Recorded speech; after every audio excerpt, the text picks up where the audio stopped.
Extending research-based advocacy to all Nigerians forms a critical part of the NESG mandate. At different times, the NESG conducts research-based advocacy by employing public education and community mobilization strategies. The diversification of this economy is very, very important. Research-based advocacy allows for social voice, prioritization, and bringing different actors together for dialogue towards sustainable and inclusive development in our country. Welcome to NESG Radio.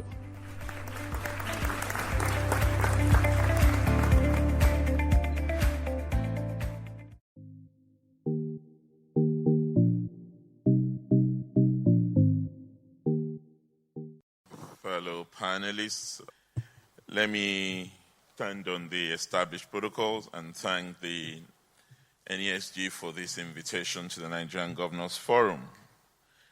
The context has been painted, so I'm not going to go into how we got to where we are, but we are here.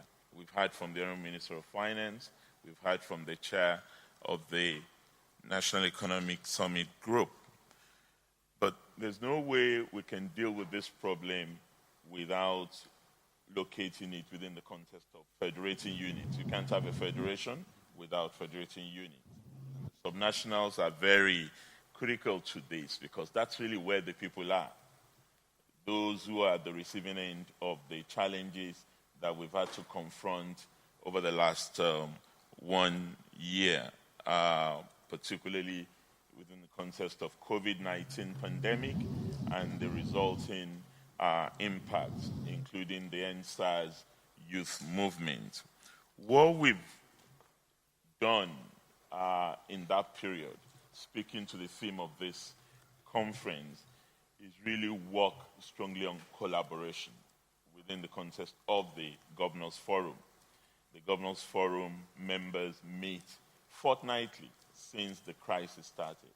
And this is the first time this is happening. We meet every fortnight just to review the challenges, to also fine-tune the response mechanism, particularly with the federal government and then with our private sector partners.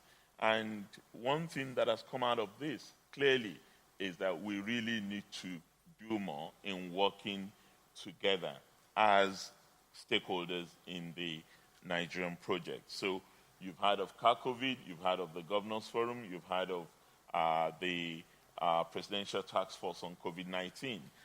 Those three groups have consistently, over the past 1 year, worked together in defining the response mechanism to COVID-19. And that's something that we need to build on and address, because even in that collaboration, we've had to confront challenges. Of course, the one that most Nigerians talk about is palliatives, and now governors have cornered palliatives to themselves, which is not exactly the true story of that unfortunate development. But we don't want to dwell on that. What is important is that we're clear about the need for collaboration between ourselves, the federal authority, and the private sector. The second is within the context of responding to the economic challenges. And one of the ways we've dealt with that at the level of the Governors Forum is to revisit the entire framework of our economic management system. And all our states have had to look at the best way to mitigate the difficulties on the population.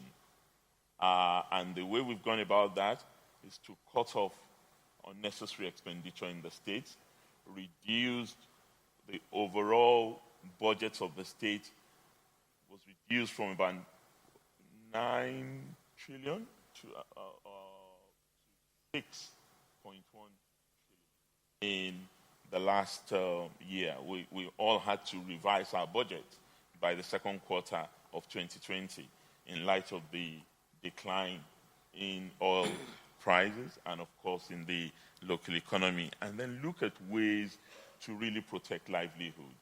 And one of the ways we've done that is in terms of immediate palliatives, but over the long term, supporting the small and medium-scale enterprises, as well as rebuilding sectors that we feel would give a much longer impact on the economy, particularly agriculture. But one of the lessons we've also learned in that period is that we need to really figure out how to move away from things that private sector can do better than states, particularly infrastructure, so that we can concentrate on social investment initiatives around education, around healthcare, and then create ease of doing business that would then enable other players, particularly private sector players, to come into states and become more active. And within the context of the Governor's Forum, we provide technical assistance to our states in making that happen. So if you look across the country and you check the records of the NIPC, the Investment Promotion Commission, you will see that increasingly states are able to, before this whole crisis started, encourage a lot of private sector players to become more active in the states, but security has been a challenge in certain states, as well as difficulty in incentives. But one of the things we've also done is to provide tax relief across the board during the COVID-19 pandemic period. And clearly, I think there's a conclusion that Nigeria has handled its COVID-19 response much better than many states, many countries. And I think collaboration has helped us to achieve that. So, lessons: one, get out of what others can do better, provide an enabling environment, and as a peer learning group, we ensure that we provide the technical assistance to make that happen in many of our states. Three, we need to do something about the gridlocks in our system. I mean, I was looking at the figures. In the last 5 years, my sister, and I don't want to move into other countries. In the last 5 years, I just checked the figure that made it clear that Egypt constructed 5,000 kilometers of road and 15,000 megawatts of electricity. What are the impediments? What are the challenges? Our contractors, even where the money is there, Lagos-Ibadan is a good example, expressway. We have not been able to construct successfully a 120-kilometer road.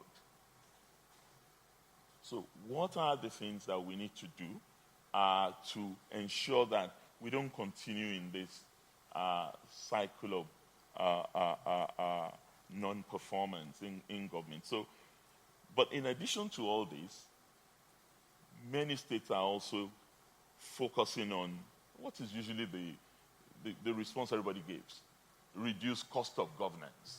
I mean, it's become a cliche. Everybody will tell you, you must reduce cost of governance. What does that really mean? You tell us. Well, there are essentials that states will still do, that the federal government will still handle. And when you're running a social security system, pretty much, cost of governance becomes difficult to reduce, because it may well mean reducing those who are not really impacting much on the work you're doing. But you're also told you cannot sack. You know that it's politically dangerous for you to sack people in the context of a pandemic and a recession. And that may well be the response that would make it happen. Even when you've caught other things, everybody will refer to, governors and their security votes. The truth of the matter is that many governors don't have security votes. And those who have security votes, they spend their security votes on security, because there are security challenges that are not completely handled by the vehicle that is supposed to do that, which is the police. The police is a federal entity, but it's a state that pretty much run the police force in Nigeria today. So we need to address the framework of governance in terms of what works best for our country that would enable business to thrive and enable states to be more efficient. I mean, there's no question that there's a lot of fat that we can cut. And there's also no question that there are excesses in states running. But we would be making a mistake if we just reduce this to glib remarks about cost of governance, because that will not address the issue. Thank you very much, Your Excellency. Have you finished your perspective? That's because what you're telling us is that COVID has taught you a good lesson about how collaborations can work. It has. But what it has also taught us, and you would also have seen that in the way that both ourselves and the federal government has responded, it has taught us how to run government more efficiently. I spoke to you about meeting fortnightly. That's right. But we do not meet fortnightly physically. That's not what has been happening. So that's cutting costs. We've been meeting fortnightly as governors, and you know what? Additionally, we have more governors attending those meetings than when we were having physical meetings. So those are lessons from there. But I appreciate it, but I would allow His Excellency Mr. Tambuwal to respond now with his own perspective. And like as someone who's a legislator, now you're an executive, I wonder if some of the issues that I hear from what Governor Fayemi said, the issues about we still are a federating unit, right? No matter how independent the subnationals are, there's a limit to what they can do. That's why the Governors Forum as a team need to be thinking about how are we going to ensure that this country benefits from, like he said again, from the value that the private sector can bring. So, sir, the floor is yours. Thank you very much, my dear sister Adesuwa, and thank you very much, the Nigerian Economic Summit Group, for this invitation. From the perspective of a former legislator and now a leader of an executive arm of government, what is clear to me is that at every level you require collaboration and working together for you to achieve an objective, particularly and most importantly in driving governance and government processes. So, talking about what my chairman, Governor Kayode Fayemi, said, governors and at subnational level require to work along with members of the legislative arm of government, first to get the right framework, legal frameworks that you require to engender good governance, and also to providing for businesses enabling environment, which is key and very important for the growth of any economy of any nation. So, looking back, particularly when I was here at the national level as the Speaker of the House of Representatives, and when we ventured into possibly the first most elaborate constitutional amendment effort, we made sure that we conducted people's public sessions in 360 constituencies of Nigeria. That was the first time it had ever happened. And we made it to be spearheaded, not by members of the House of Representatives, but by members of the civil society who organized those hearings. And we made available all of those items of the Constitution that were debated on the floor of the House for some kind of referendum and debate at those sessions. And they were largely on how to devolve power, how to reduce the burden of the center and make sure that you make states, subnationals, more effective alongside with the local government councils. And what came out from that public hearing and that attempt at constitutional amendment was that the people of Nigeria want Nigerian constitution and a legal framework that can work for all, that will minimize the unitary components that we have in our constitution. And most of it are still there now, because that attempt was truncated by the refusal of the then president, Goodluck Ebele Jonathan to sign on the constitutional amendment bill, which would have, by now, possibly addressed some of the issues we are talking about in terms of issues about restructuring, issues about devolution of power, even issues about development of power sector, development of rail system, development of local government as a real and a tier of government, and all of that.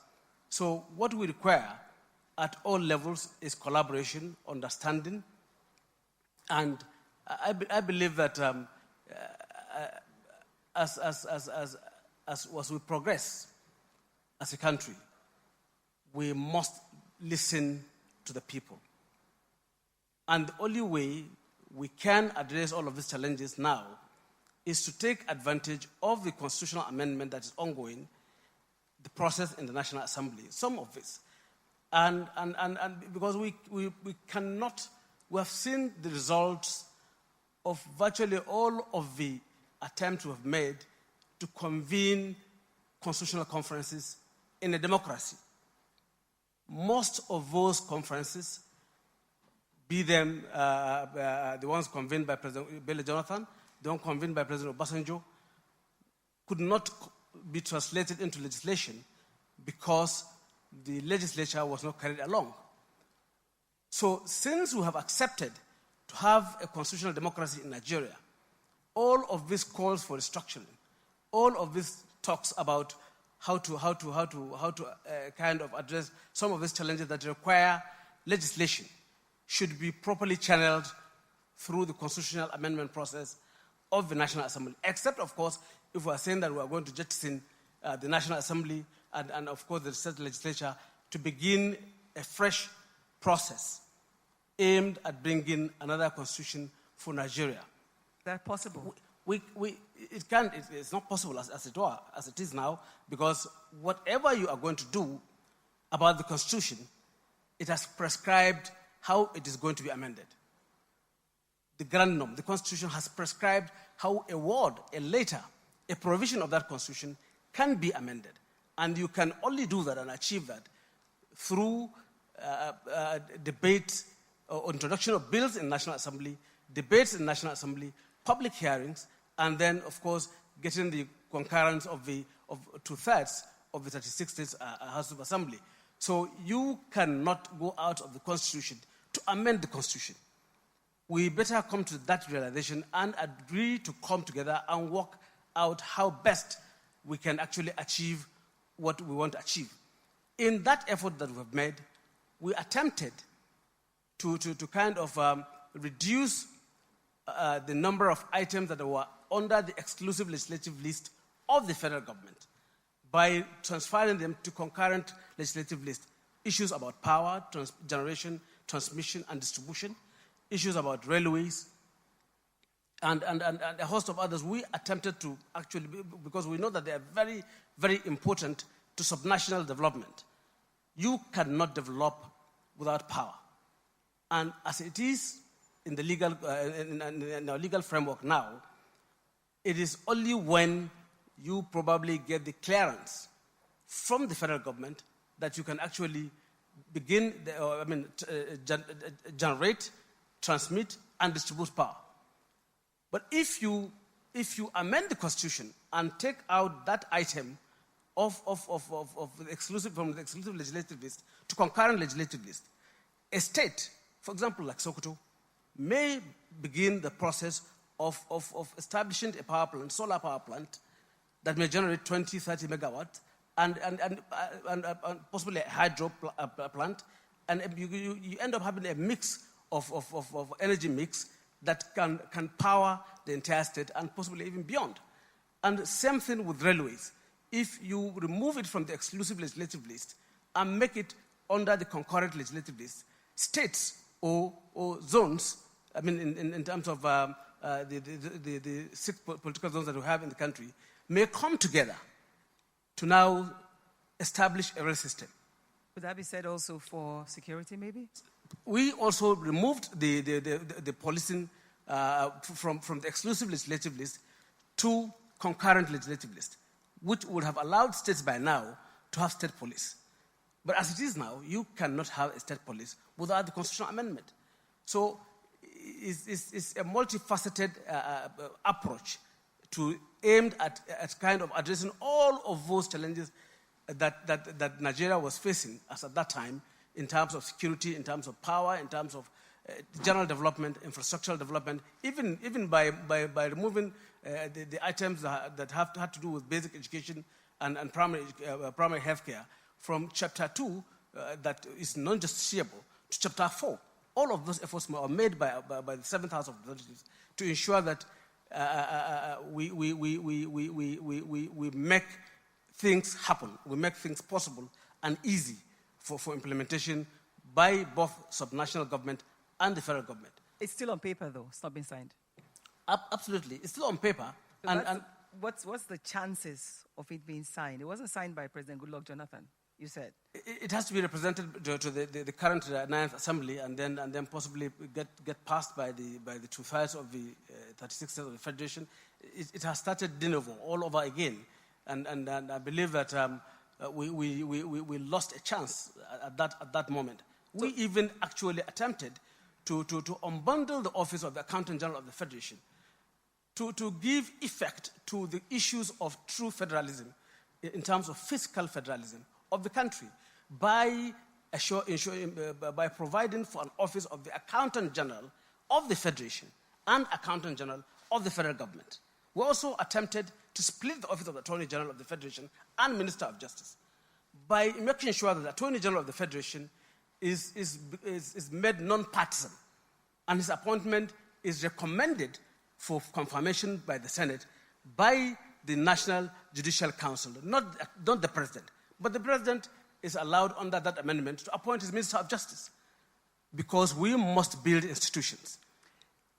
Sir, what I'd like to know before I move to Mr. Opeke is, do you think Nigeria is at a turning point now that is critical that things like this, legislative obstacles, are not there anymore? It is the right time to do it. Okay. The atmosphere is right. There has been calls all over the country for restructuring. What kind of restructuring? Is it physical? Is it fiscal? Is it geographical? Is it about democracy? Is it about governance? Restructuring should be taken holistically. And this is the right time for the government to provide that enabling environment for it to happen. So it's a turning point. Thank you very much, Governor Tambuwal. We agree with you that it's a turning point, and I'm sure that Ms. Funke Opeke will feel the same way. Now, if we want subnationals to be able to achieve that collaboration that will move Nigeria forward, a company like the one that Ms. Funke Opeke runs cuts across nations, goes across borders, and one of the challenges that I understand that they have is when you go from one state to the other, there's a difference in what you meet and what you expect. So at this point, I'd like to... Okay, you want to interject? Sir? Before Funke comes on. Okay. Because we took a step as governors. That's the NGF. So you want to tell us first before Funke speaks? I'm sure she would elaborate on it. Okay. Because we took a step working with the Minister of Communication to reduce right-of-way charges in our state, which was a major issue for telecoms companies. Because when you go into a state and you're told that in order to lay 1 meter of cable, you have to pay 4,500 naira. In many of our states, we've reduced it to 140 naira. In fact, some states to 0. So clearly... And that has affected broadband penetration from about 33% when this government approached the Governors Forum on this to about 44% within the space of less than a year.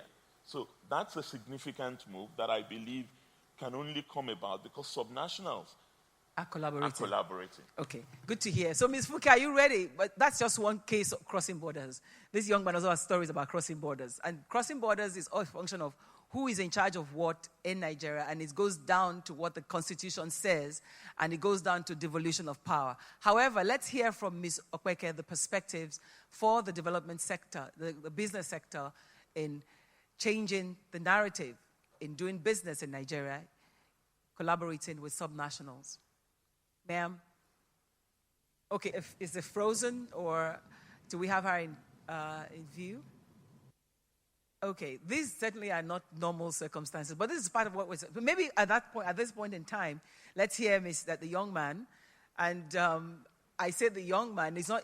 We didn't save the best for the last, but we wanted a perspective from him to come at a time when we've heard from everybody who's spoken from, supposedly.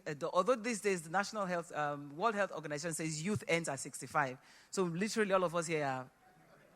We're young. So this is very young. So Mr. Chidi Ajaere, you guys had a very good relationship with government. I mean, I remember you've done something in Delta State, for example. But we'd like to take your perspective also because you like to speak to how the youth can be better involved in moving the nation forward. The floor is yours, sir. Okay, fantastic. Thank you, NESG,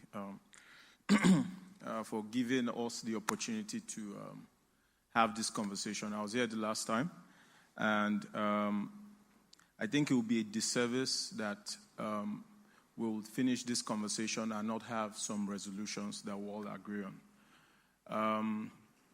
So I hope I have some time because I'll be representing two sets of people in our nation, the youth and the business people. Why don't you keep it at the young business people? Well, I mean, business is not, whether you're young or old, doing business is the same ball game in Nigeria.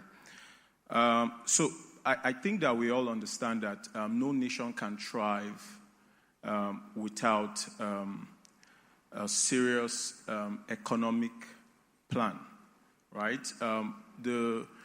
So I think largely in Nigeria we're mostly very focused on theatrics and a lot of talks. There are three stages of results that we know. The first is the ideation part where people talk, where people have the desires or whatever. And then there's the important part of implementation. But what's more important than implementation is sustainability. And I think that we largely fail on the second and the third approach in Nigeria. So I'll give a very typical example of how the private sector and policymakers can collaborate. You talked about Delta State.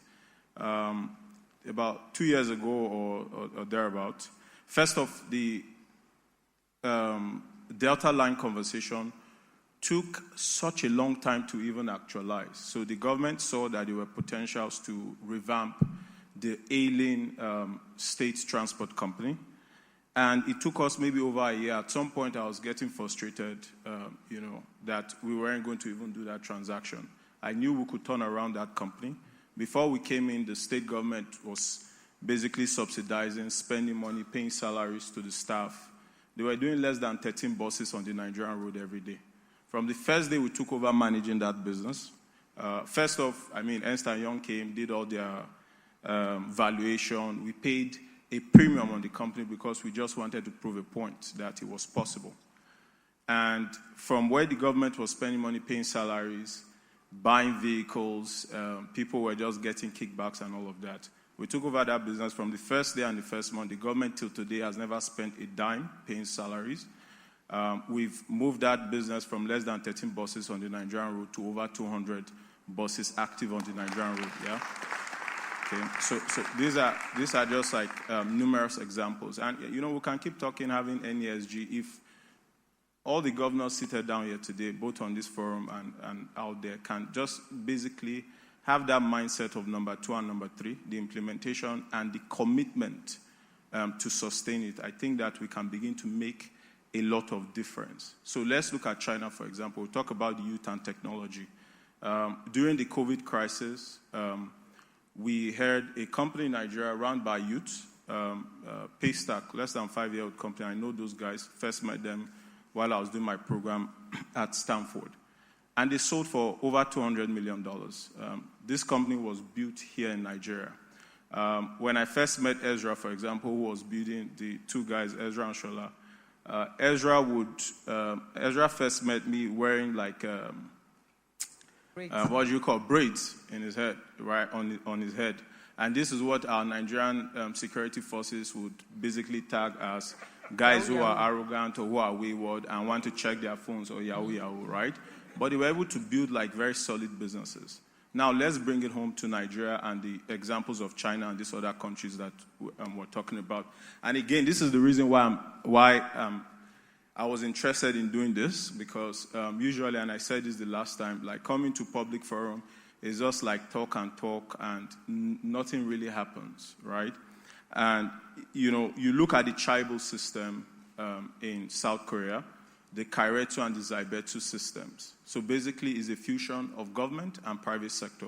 And this is the reason why guys like South Korea, they've been able to build industries like Samsung, Hyundais of this world, or the Japanese with the Kairetsu and the Zaibetsu system. So what happens is, as a Nigerian, for example, it's incredibly difficult for me to go to China and set up shop and just want to do a business, right?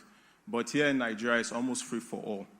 I'll bring it home because the Minister of Finance is here, and we also have the Vice President, right? In the GIG group, we have over 6 different businesses across different industries. And just recently, about 3 years ago, we started investing with our partners in building automobile vehicles, made in Nigerian vehicles. We have our plant in Bogije, Nigeria. Why did we do this? Because the Jonathan government said, you know what? We're going to encourage the private sector, right? Because if we want to support the economy, the most important guys to focus on will be the private sector and the entrepreneurs. And we've spent over 5 billion building the assembly plant, no single money from the bank or whatever. Maybe the other partners, they got monies from the bank. And then just 2 days ago, we're reading that the government, without consulting anybody, I don't know the guys they consulted, but there are stakeholders who are involved in the game. So we're wondering why the investors will not bring in their money into Nigeria. And without any warning, they are saying that they are going to be reducing the import duties for new vehicles from 35% to 5%. We need to ask the minister how that affects, or the vice president, how that affects our foreign exchange reserve, or how that will spoil our economy, because it doesn't make any sense to me. Now, if I focus at the minimal level in assembling SKD vehicles, so what do? I'm basically improving the knowledge gap in Nigeria, because I have to bring in foreign expatriates who will train my guys to learn how to build vehicles. And from SKDs, we'll move to complete knockdown and all of that. And we can begin to build wholly Nigerian brands, right? That at some point, even our federal government can begin to, not just subnational, can begin to talk to even our neighboring countries, Ghana, Togo, and all of these countries. So say, you know what, you don't need to go to China. We're producing vehicles here in Nigeria, and we can export to you now. But before we even get to that point, right, so we have invested all this money. What's going to happen to us now? Will the federal government come to our aid to give us incentive for all the money that we have sunk into that business? And now we're looking for investors to bring in money. So if you're reducing as an importer of new vehicles, and you're giving me reducing my import rate from 35% to 5%, fantastic. I'm going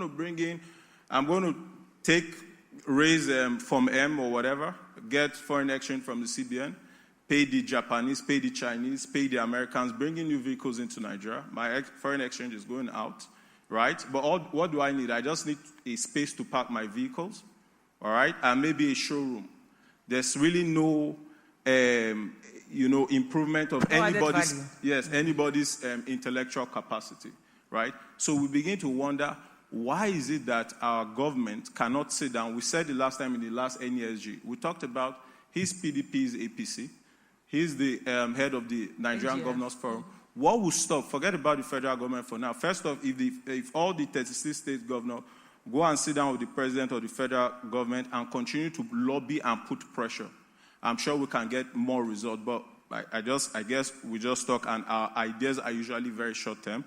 Or if all the governors decide to say, you know what, 80% of the vehicles we consume, I'm just talking about vehicles, but there are other industries. 80% of the vehicles we consume in our state, we are going to ensure that they are made in Nigeria vehicle. Okay, so you're saying that the quality of vehicles for some manufacturers are not optimal. Give us policy. Tell us. Can they meet the demand? Why can't they meet the demand? They can meet the demand in excess, in fact. Give us your standard, just like the way it works in Europe and America. Tell us the standard, the quality. Innocent can make that. Jet can make that. It depends on the standard of the quality that you're making. Now, what's going to happen basically is that if you tell people in another 5 years or in another 3 years to come to Nigeria and build automobile assembly plant or any other plant for that matter, they are going to become very skeptical, because there's usually policy somersault. And that's why I said, for us to achieve results, there's the idea. We'll talk about the constitutional reform and all that stuff. That's idea. There's the implementation part, right, where we try to get it right. But more importantly than the implementation part is the sustainability part. And in this case, for example, with the automobile assembly case, I believe we've failed. And I think it's very important in this meeting, whether we're going to be asking the Honorable Minister of Finance or the head of the Governors Forum, why we're making such decisions, right? So for me, I guess our conversation should be more like, how do we get the private sector, just like the way it's worked in China, in South Korea, right? Policymakers. Another example I'll give when we talk about technology and the youth, right? We talked about Paystack. I've sat with a few governors before, and I've said, as a private citizen, I believe a lot in technology and what data can do for us. We're still talking about repairing our roads. Why we have countries that are already thinking about electric vehicles, artificially intelligent vehicle. As a private sector, I can't really do much about that, but policies, right? So let's take a very brief example. So we understand the importance of technology and software engineering. I as a private citizen and my businesses, right, we started building computer laboratories for certain secondary school, equip them, and give them teachers. But I can only do so much, right?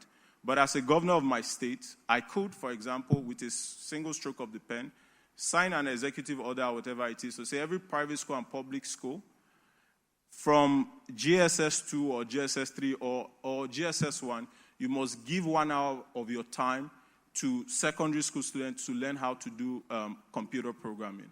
And from GSS 1 up until SS 3, if they spend 1 hour of their time every single day, that can only happen by way of government policies. Private individuals cannot do that, right? Imagine how much growth we can achieve in another 5 years or 10 years. So Adesuwa, bringing it home, the point here is that we in Nigeria, I think, our policymakers, and generally we are very short-term oriented, we are not very long-term focused, right? We're just very focused. And this cuts across whether old or young. We all care about what we're going to eat right now, right? So you mentioned in about 10 years ago or 11 years ago when I started managing our business, we're doing less than 300 million in revenue. We had less than 100 staff, but we had a 10-year plan. And today, from that one business, less than 100 business, we've been able to build businesses across 6 different industries and taking our revenue from less than 300 million in this Nigerian situation with all the insecurity or whatever to over 30 billion, right? And we're still building our businesses in that time frame, right? So these things that we say, someone was saying earlier that if I come sit down here, I shouldn't, let my emotions and all of that. But it's so hard because people like us, we have over 90 or 98% of our investments in this country, right? And if we do not have the right policies, a business can only be as great as the government or the environment allows it to be, right? And when you are able to build that capacity, right? What happens is that you basically open the floodgates of investment, people trusting, the sort of things that you do. I guess the conversation will continue and we'll just so that I don't take... Thank you, Mr. Ajaere. Thank you very much. We appreciate you. I know how passionate you feel about this. And the truth is, the good thing is the NESG and the NGF had set up a forum out of this.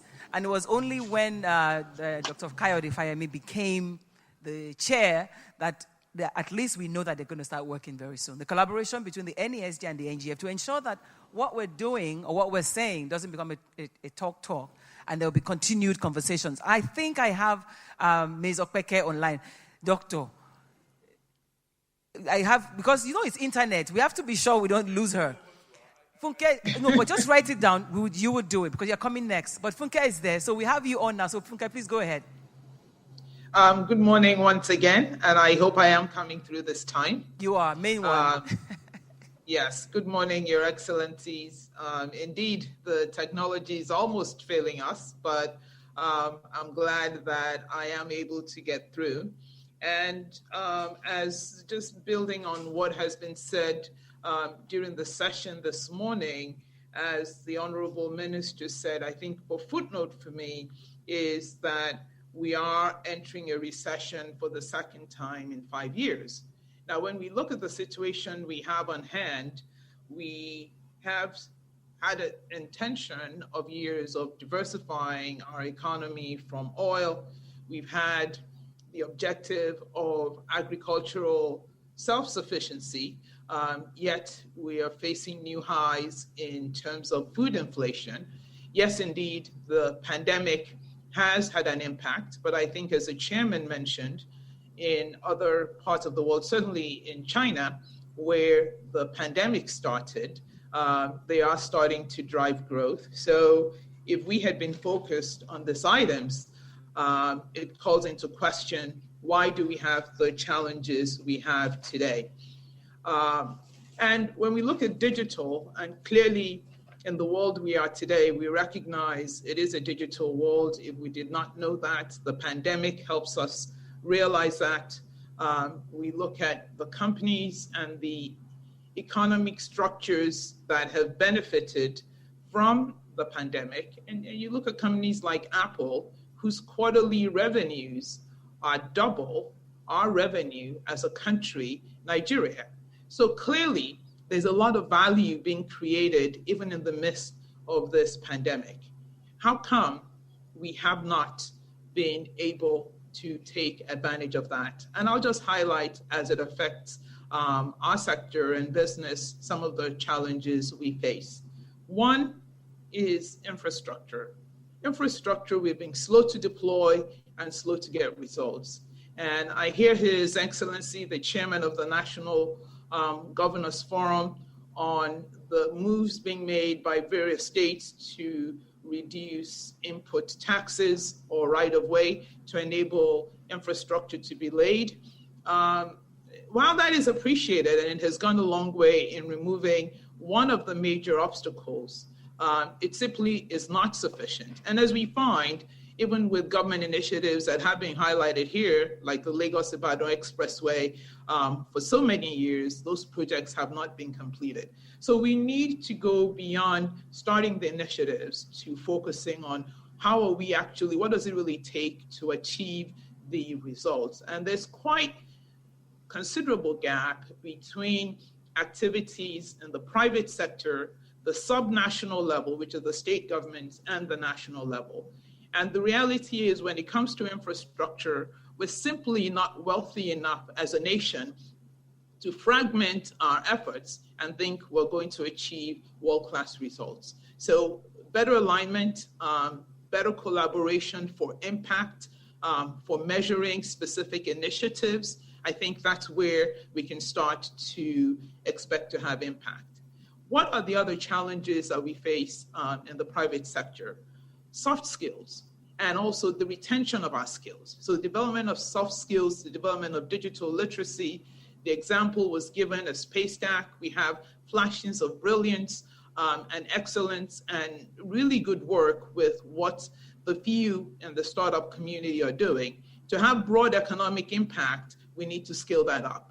Technology has driven economic growth in most of the world following the Second World War and continues to play a leading role today. We will be amiss if we do not think that making those investments in education, where we have not made sufficient investment, is going to get us the growth that we need. Second, the third thing I would like to highlight is, while I appreciate what the governors have done and while we appreciate the private sector, clearly the enablement has not proven effective. And we can talk about the reasons why it has not proven effective. But if we're not getting the results, then we need to do more. And finally, as regards technology, where technology adoption has continued to grow in our economy, and the governor earlier referred to over 40% broadband penetration, local beneficiation of our economy from technology is actually quite low. We are more consumers than we are producers. Hence, we can talk about revenues from some of the large global technology companies dwarfing what we're able to generate as an economy. So what is it going to take to do that? As my brother said, our youth representative, business can only be as great as government allows it to be. So clearly, more needs to be done to allow business to be great and to make more of a contribution to our economy. The reality is the agendas are not well aligned. What it takes to achieve results are not brought into focus. So the initiatives do not go far enough.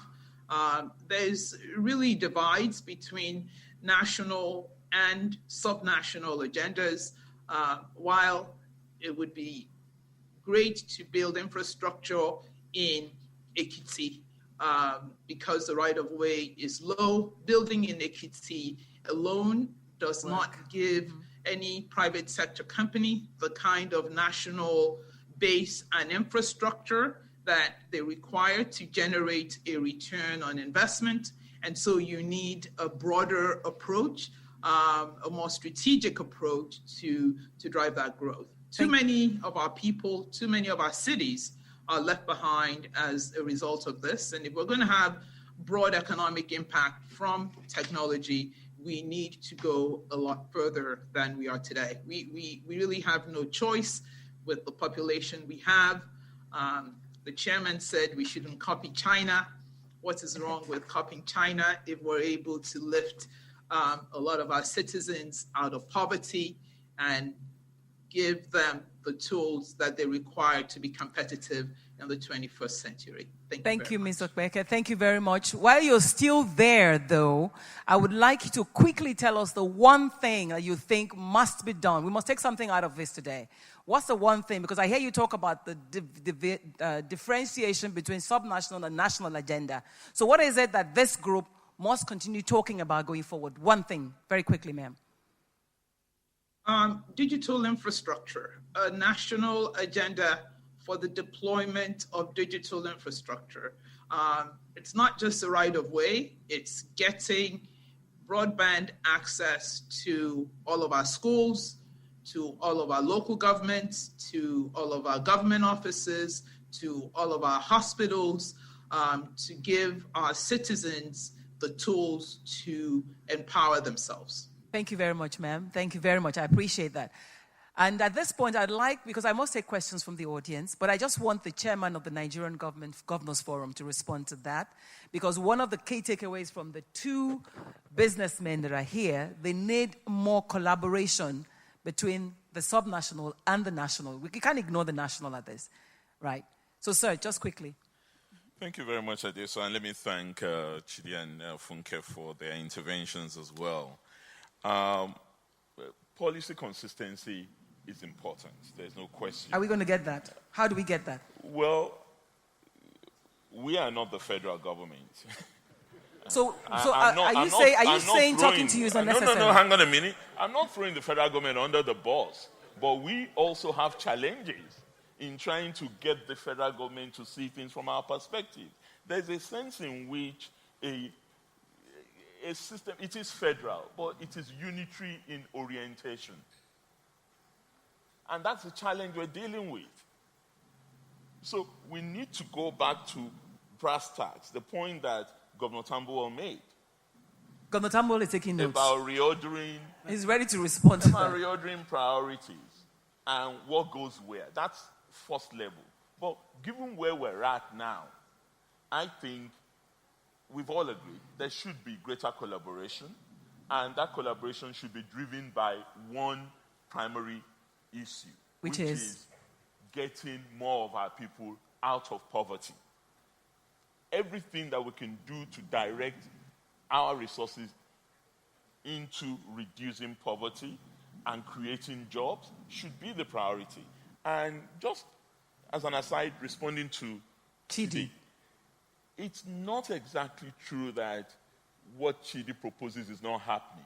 What is that? About technology penetration, particularly in schools, a lot of that is happening. I mean, at the subnational level? At the subnational level. When Governor Adesuwa was in Osun, in my own first time in Ekiti, we have a major computer program for schools, what is popularly known as MainOne in Osun State, and our laptop per child in Ekiti. There's a coding program going on in Kaduna as I speak.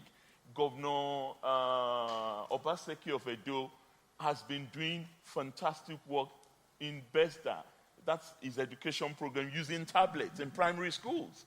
These things are happening. Maybe not enough. Maybe not enough, but they are happening. We need to just build on it and strengthen them in order to achieve more bang for our bucks. But the reality that we must also confront... I'm not trying to stop you. What's important for us, really, because we really don't have much time, is to agree at this forum today, what are we committing to saying we will do? We will work together with the federal government, and we are working with the federal government. That's the NGF. Of Finance is there. The NGF. Okay. With Madam Finance Minister. But the truth of the matter is that what is the budget of this country? Okay, that's a conversation for another day. That's a conversation for another day. I have questions already set up. I know while you are attending to that, I'd like to ask, there are two people I have on standby to ask questions. I'm just going to let them go.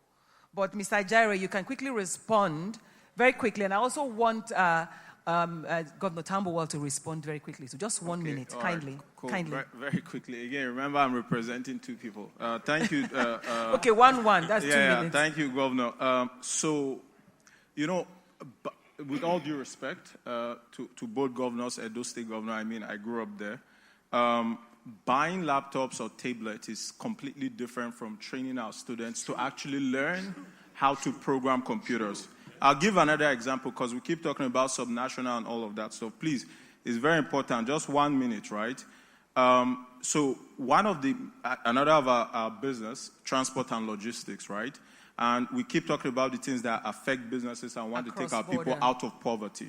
All right, so check this out. So if you're going to start up a transport business or you have a bus and you want to start moving that bus or moving people from point A to point B across Nigeria, these are all the taxes you pay. Please, I need maybe 30 seconds or a minute. State carriage permit, okay? This is one state, Lagos State government. I remember that you're going across different states. You're going to pay state carriage permit, 4,500 a year. You pay signage and mobile advice, 12,900. You pay MOT, 6,000 per vehicle. You pay heavy duty, 11,000 per truck. This is just one state. Ogun State, you're paying 6,000 per year. FCT, you're paying 37,000 per vehicle per year. 500 per vehicle per year. Amac, Abuja, Area Council, 20,000 per vehicle per year. In Imo State, the point here is it differs. I'm talking about when you have a bus across different, how do you succeed? How do you pay or improve people's salaries when you have to deal with these things across board? So I am sorry. Yeah.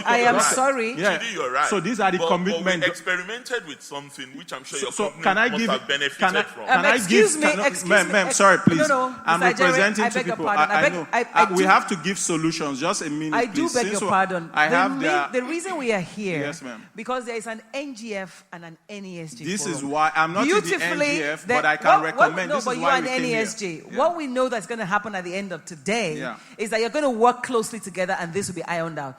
And I believe the first meeting is going to happen this year.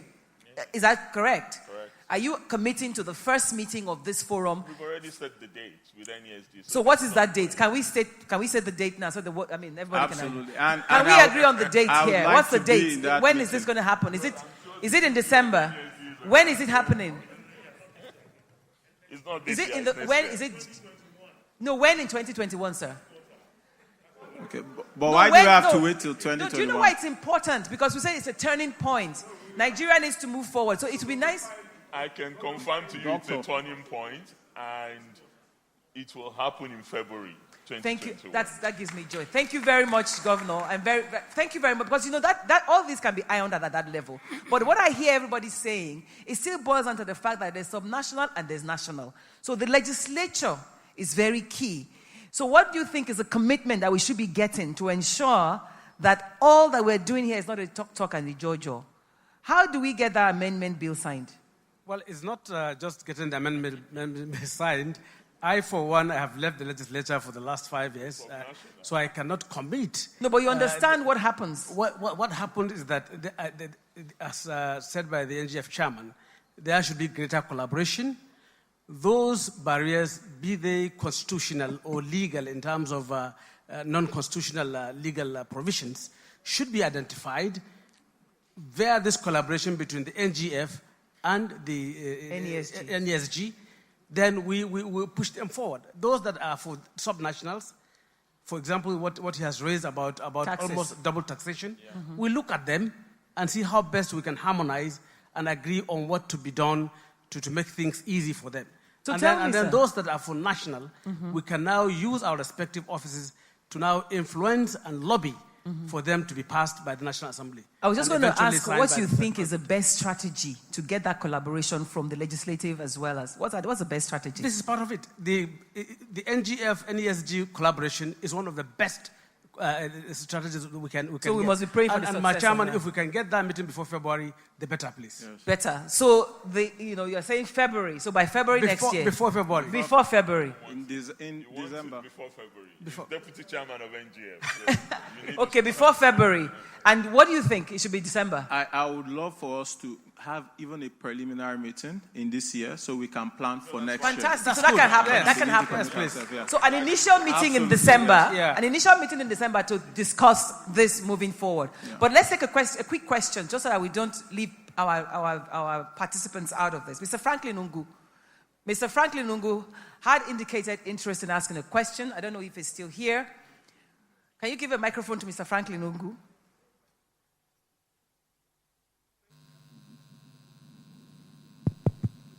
Thank you, Adesuwa. Your Excellencies, all protocols observed.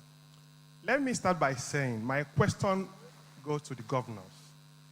The poverty rate in Nigeria is too high. And if we are turning Nigeria, we need our Excellencies to clearly tell us how they are turning their states. Because we are talking about subnationals. About 15 states in Nigeria, the poverty rate is above 50%. In Sokoto State, it's close to 90%. In Enugu, it's about 60%. In Ekiti, it's about 30%. But the problem is that most of the time, all our governors rely on the federal government for revenue and everything. But interestingly, there are very simple things to do in our respective states to raise revenue, reduce poverty, and ensure sustainable development. I'll give a typical example. Indonesia last year made $12.8 billion from palm trees and coconuts, only 2 economic trees. And if we realize that Nigeria is blessed from Lagos to Sokoto to accommodate different types of economic trees, the question is, can the NGF, interested in having meetings every week, every 2 weeks, can Governor Fayemi please encourage his colleagues to at least devote $5 billion next year to plant 10 million economic trees per state? That will give each state in Nigeria 250 billion naira revenue every year. So that's a suggestion. So the question is, what is delaying them from taking this kind of proactive measures to reduce poverty, increase employment, reduce insecurity in Nigeria? Instead of every time we keep hearing theories, rhetorics, year in, year out, and poverty increases. So how are they checking poverty in their states? And I think we should start with Ekiti State. Let's start with Sokoto State. It has 60% poverty rate. Thank you very much. Before we come to Ekiti. Well, I don't know where he got his statistics. I'm not sure that's correct. But how are you changing that? We are changing that by first and foremost ensuring that we educate our youth. We give them quality education, and even according to UNICEF statistics recently, we have taken about 15% out of school children in Sokoto State back to school, and we are building more schools and ensuring that they do not only get this conventional education. We're also doing more about science and technology and innovations in the state, and we're doing more in promoting entrepreneurship by bringing young, talented youth, grouping them together and giving them training and giving them startup support. And we're also doing a lot in terms of ensuring that we give more support to agribusiness. And as of now, we are working on in bringing about 1,000 youth, giving them land, giving them the input and the necessary financial support for them to start building their date palm businesses. So we are doing quite a lot, and we are also doing a lot in animal husbandry. What about internally generated revenue? IGR, we have repositioned our Board of Internal Revenue, and they are doing a lot. From the report I've gotten recently, the revenue of the state is growing out of our efforts to turn around the Board of Internal Revenue. Thank you, sir. Dr. Fayemi, do you want to respond to that? How you're taking poverty out very quickly, so I can take my next two questions. Two things. On IGR, actually there's an improvement across the board, which COVID-19 has affected. Because you're not getting from national anymore? Yeah, there's improvement, and that has been triggered primarily by virtually all states allowing autonomy in their Bureau of Internal Revenues. So that's the way that is being driven. And if you look at the statistics, which is released regularly by the Joint Tax Board, you can see that the trajectory is on the upswing as far as that is concerned. But there's a political angle to that, because ensuring that you increase revenue depends on a number of things. Reducing leakage is one of it, but also, inevitably, in certain instances, expanding the tax bracket is another. People don't want that to happen because none of us wants to pay more tax. If we get delivery, I'm sure people will pay. Well, yes, that's the theory of it. That's the theory of it. But before you get there, before you get there, it's a challenge. But that's not insurmountable. It's just to say that you have to look at the political cost of that. And we are politicians, and we are going to look at political cost of everything that happens. Okay, I must admit but that's one. On I agree absolutely with the gentleman about the economic trees. The economic trees, absolutely. But before you get to economic tree planting, which is happening, a lot of that is happening, but the volume is not huge enough. It's not in the range that he mentioned. And that's partly because you've got to deal with land management. And the expense that comes out of land clearing in Nigeria, particularly in the southern part, is huge. So the Honorable Minister of Agriculture is there. What we can say clearly, categorically, is that the forum, the group that has been formed between the NESD and NGF, they have a lot of work to do. No, the forum has been working on agric with the Central Bank of Nigeria and other players for some time anyway. But it's good to focus on economic trade, but there are immediate challenges. There's what is known in politics as stomach infrastructure, which allegedly got me out of office the first time. So you've got to deal with... You've got to deal with hunger first. You've got to deal with hunger first. You've got to deal with immediate gratification, if you like. So are you blaming us? Well, the citizenry also has a part of the blame and a part of the responsibility as well. We've got to be honest with ourselves. Okay, but let me quickly take these two questions. I have Umar Aboki. Is Madam in the house? Okay, thank you very much. Please, a quick question. Thank you very much, and I'll observe our protocols. My question is really around collaborations. I hear us talking about conversation around collaborations between subnationals and the private sector. My concern more is the collaboration between the subnationals and the federal government. Because really, just as Chidi has said, there are a lot of policies coming out of the federal government that is affecting especially the investment drive space. I had the Investment Promotion Agency in Kaduna State, and I know the challenges that we've had around many policies of the federal government that have come up. We had a long conversation with Vilisco to come and do an industrial park in Nigeria, open up one in Kaduna between us and Edo State.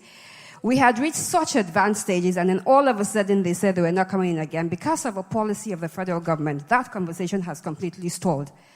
We are building an automobile plant with Dangote and Peugeot in Kaduna State.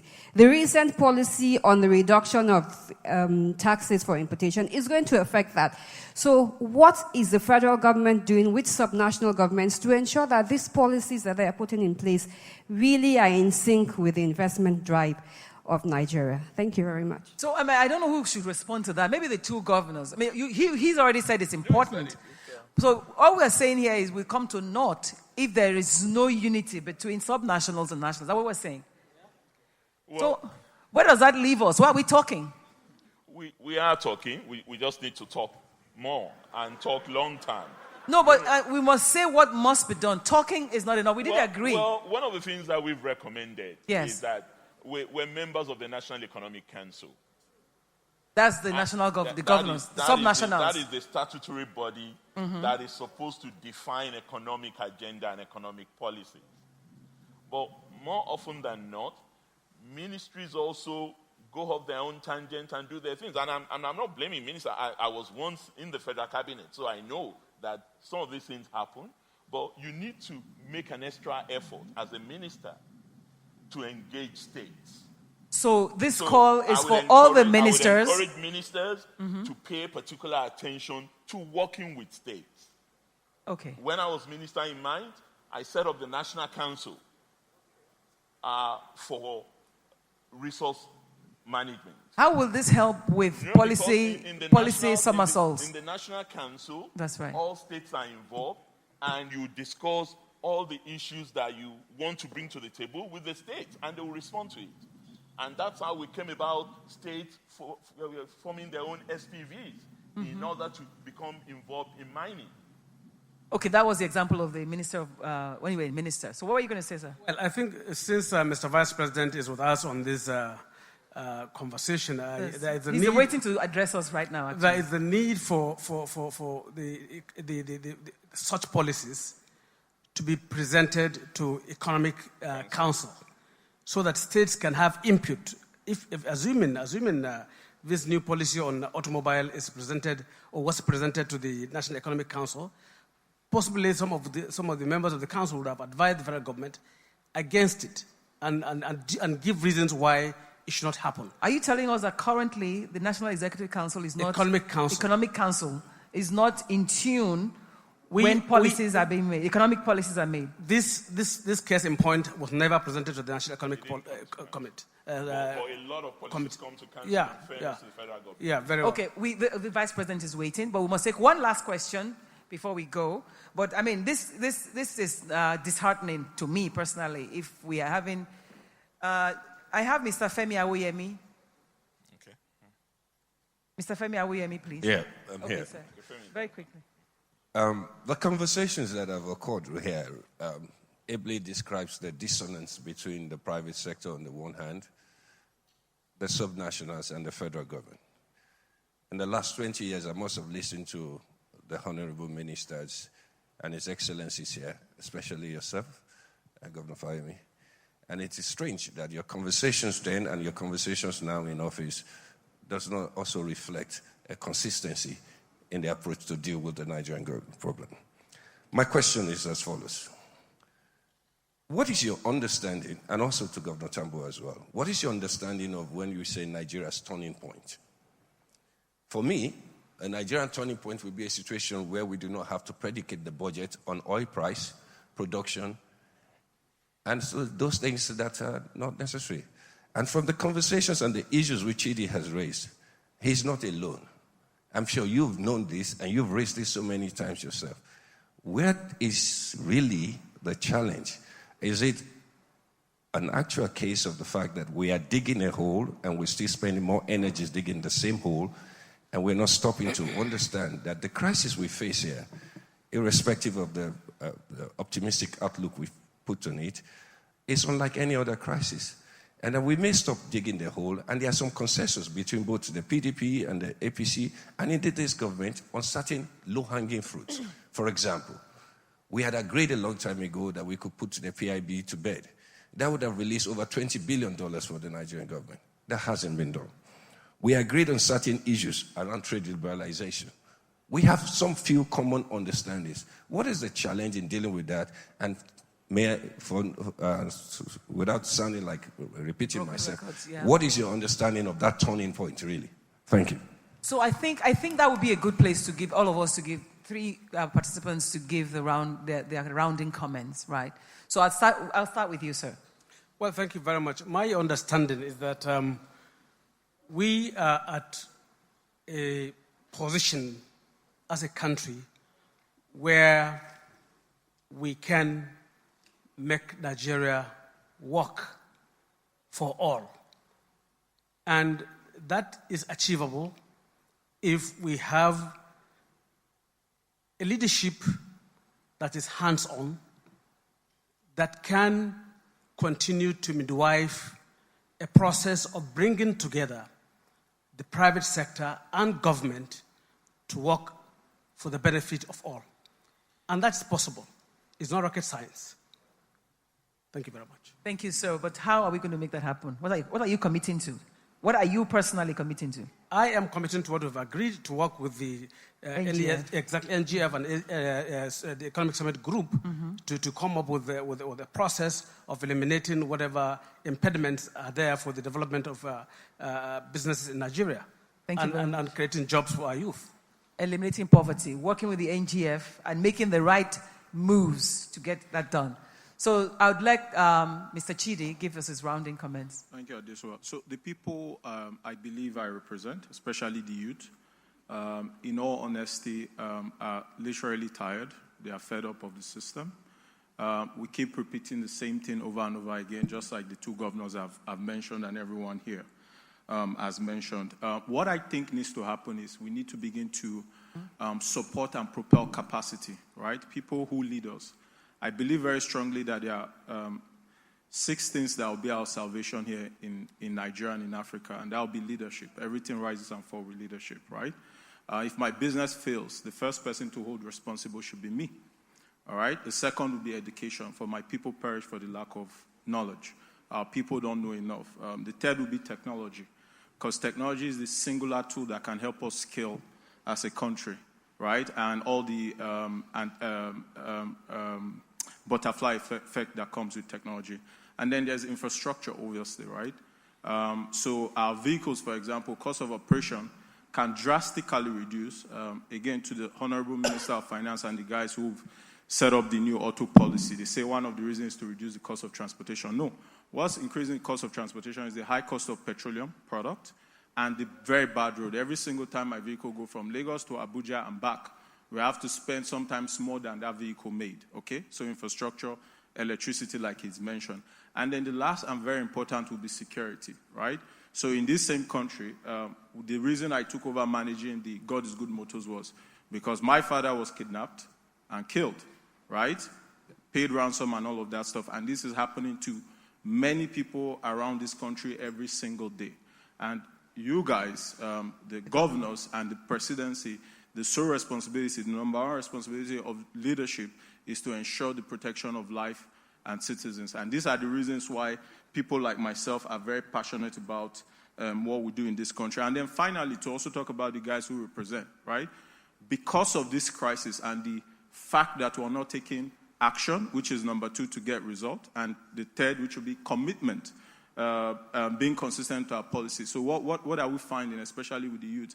There's like an outflow in migration of brain talent. So think about the Paystar guys. Think about guys like Wizkid, Davido, Burna Boy, Basketball, guys who have shaped our entire entertainment industry. They have represented us brilliantly, outside of Nigeria. Imagine if these guys, they were leaving Nigeria because there was an EndSARS protest or because they are finding no jobs or whatever, would have completely, destroyed those sort of talent. So I think that we need to come back to the table. We don't need to wait. So when we're saying waiting for February, no, let's even make a commitment that our first meeting should be next week.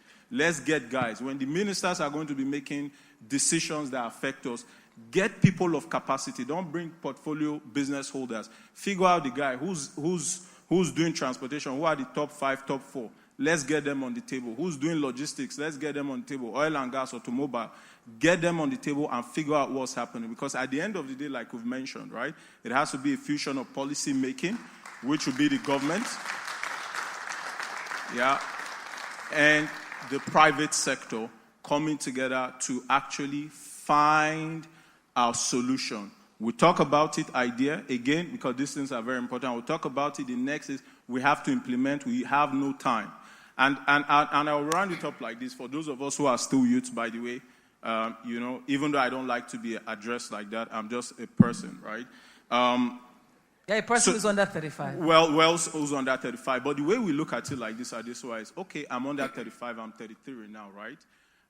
if we do not participate, now I'm speaking to the youth, right? If we do not participate in the narrative, right, of what happens or influence policy making. So what happens is another older person of 65, 70 or whatever gets into government, spends another 8 years. If our current leadership spends another 3 years on my 35 or my 33, that'll be 36. By the time another older person comes, who has no idea, who has no understanding of what artificial intelligence is, who has no idea of what data-driven system is, right? And,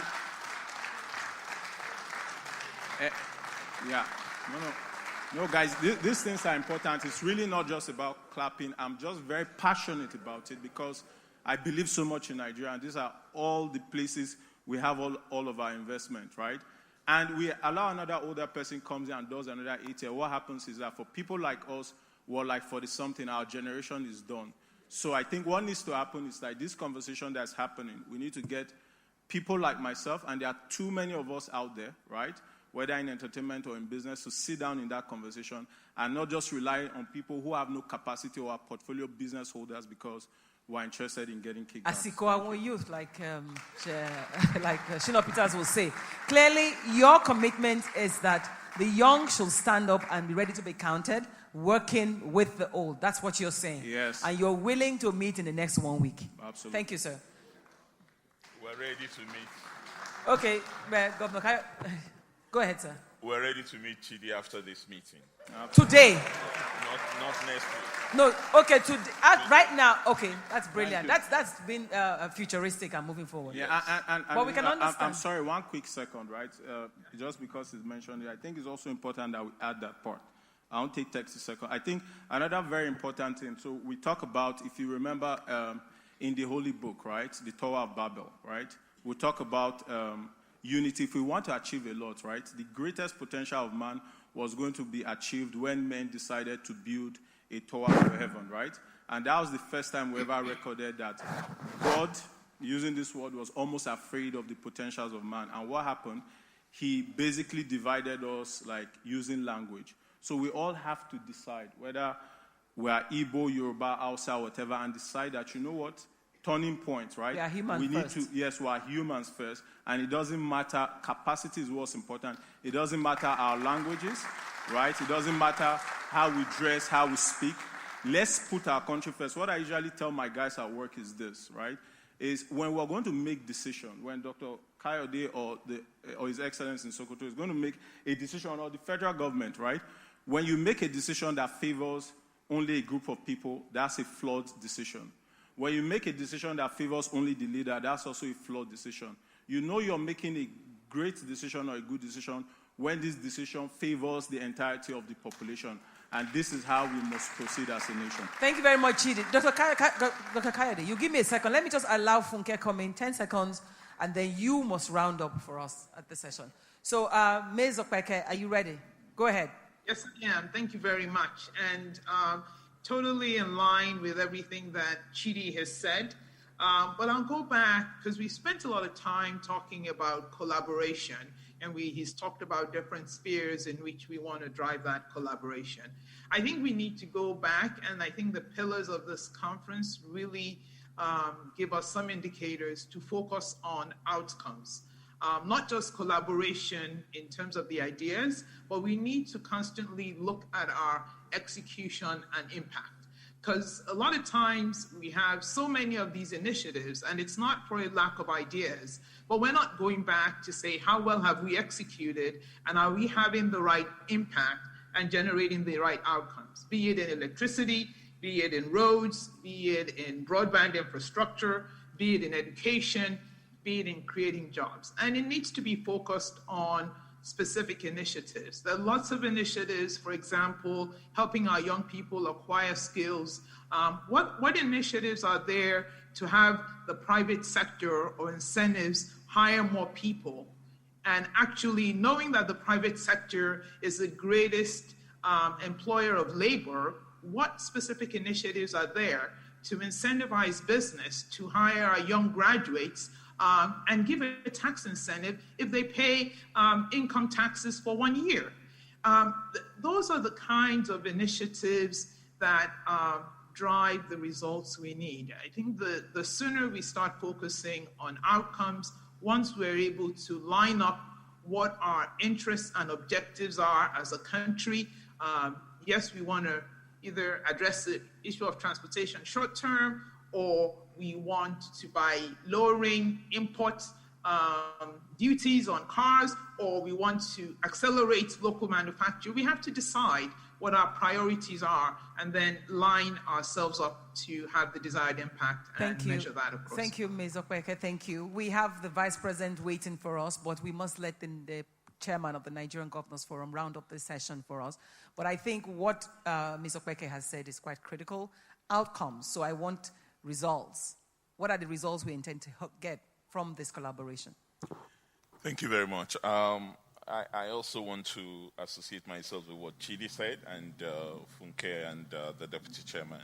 But going back to the question Femi asked about our understanding of the turning point, and I know it's attractive for all of us to say that Nigeria is almost at a tipping point, quarter to midnight.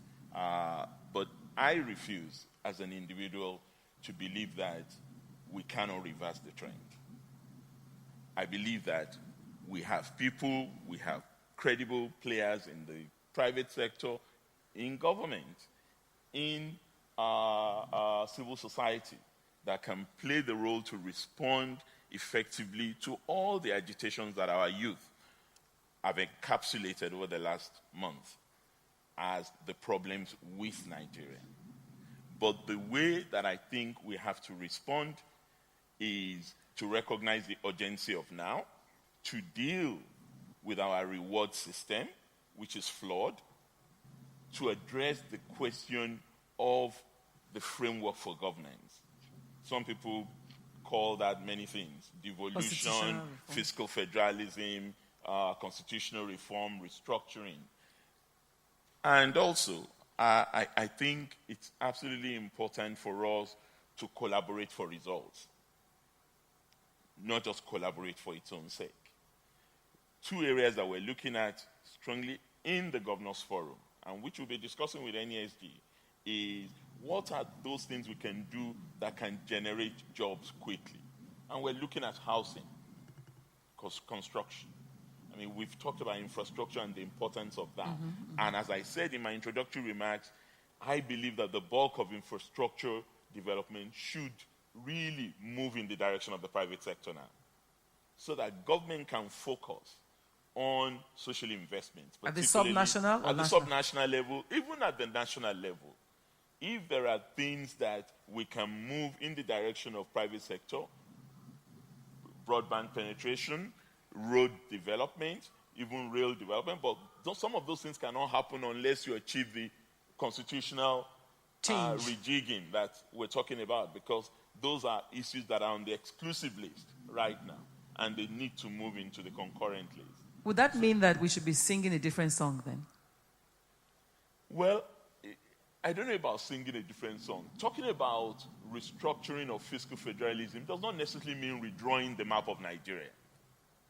It just means looking for the best way to make Nigeria more efficient. And that should happen now. And that should happen now. That's what I mean by the urgency of now.